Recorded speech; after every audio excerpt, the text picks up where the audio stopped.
Heavy Sound. I'm here today with Sam Coulson, who's the newest member of the Engl family, newest endorsee, and he's just picking up his Powerball 2 today. He's a Z9 foot switch controller all. He's now playing as the new lead guitarist. That's right, yeah. Lead guitarist for a band called Asia. Yeah. How did you get that gig there? Well, the beginning of that story is Steve Howe obviously left, and the other guys in the band had a list of favourites that they wanted to sort of get to fill the void, and one of those guys was Paul Gilbert. Yeah. And I was lucky enough to do some work with Paul Gilbert at the Great Guitar Escape last year, and he's been sort of a good friend and a mentor, and he actually put my name forward for the gig, which was an incredible honour. He's one of my favourite players, so just to have that happen was brilliant. And after that, I went down to meet them all, and we sort of sat around and discussed what they wanted from me. And then it became official. I suppose that was January. We've got our first gig coming up next month in June in Milton Keynes. Okay, very cool. Yeah, so quite an exciting time. Excellent. Excellent. So how did Paul Gilbert get a hold of you? Actually, I sent an email to his website forwarding some of my videos that I put on YouTube at the time. Right. Just sort of asking him to sort of check it out. And he did, and he liked it. I met him for the first time in 2010 at the NAMM show. I was doing some stuff with Charvel there, and yeah, I suppose it's gone from there really. Cool, cool. You were endorsee of Charvel as well, isn't it? Yeah, Charvel and Fender. Oh, right. Cool. I'm a really big fan of Stratocaster style guitars. I just think they're so versatile and they just look so iconic. The thing about Charvel for me is it really does everything for me. I've got the humbucker pickups in here, as well as a single coil in the middle, so I can get all of those clean tones that you'd associate with Fender guitars, with like the 2 and the 4 positions on the 5-way switch, as well as just popping it over to the humbucker and getting the full-on raunchy heavy metal sound. Yeah, the shred sound. Totally, the big, thick, saturated. Yeah.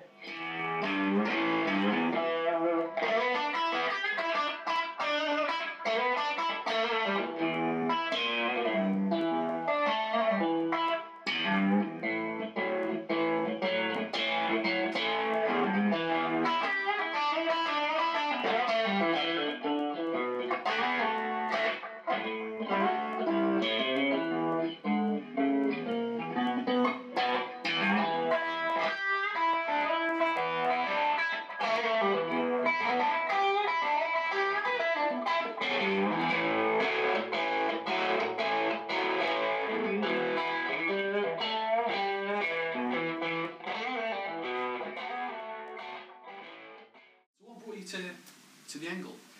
Well, I've used Engl previously in a band I was in before, but a really good friend of mine, Richie Faulkner, turned them on to me recently.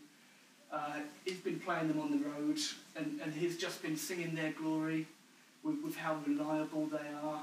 They sound fantastic. They're never going to break down on you, and they just look quite evil. It's a cool thing to have on the stage there. They do look cool with the lights lit up. Oh man, I mean, Yeah. I want a couple of these in my front room just to have a look at. Yeah.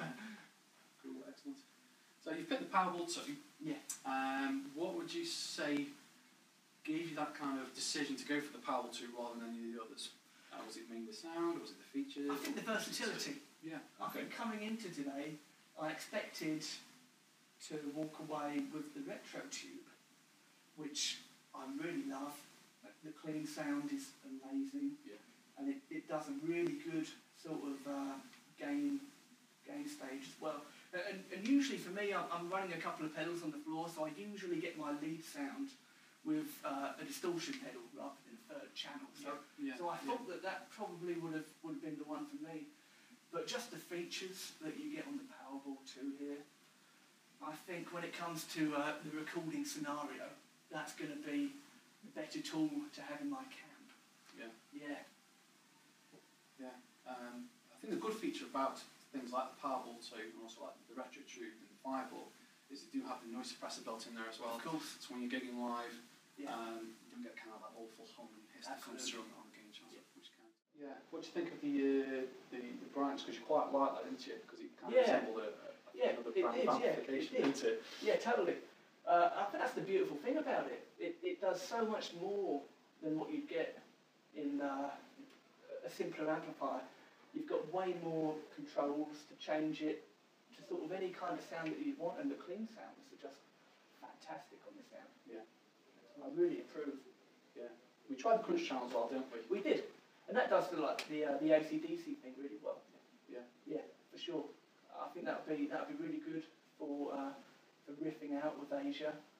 I think probably what I'll do, I'll probably run it with the crunch channel, and I'll probably kick in a pedal to get that overdrive sound rather than using the other channels. Yeah, I think I'll do some further tinkering and figure that stuff out. Yeah, why not? I mean, there's plenty there to play with, isn't there? Very impressive stuff. Yeah. Okay, thanks, Sam. Thanks for coming in. Good to see you. Nice to meet you. Thank you. Okay.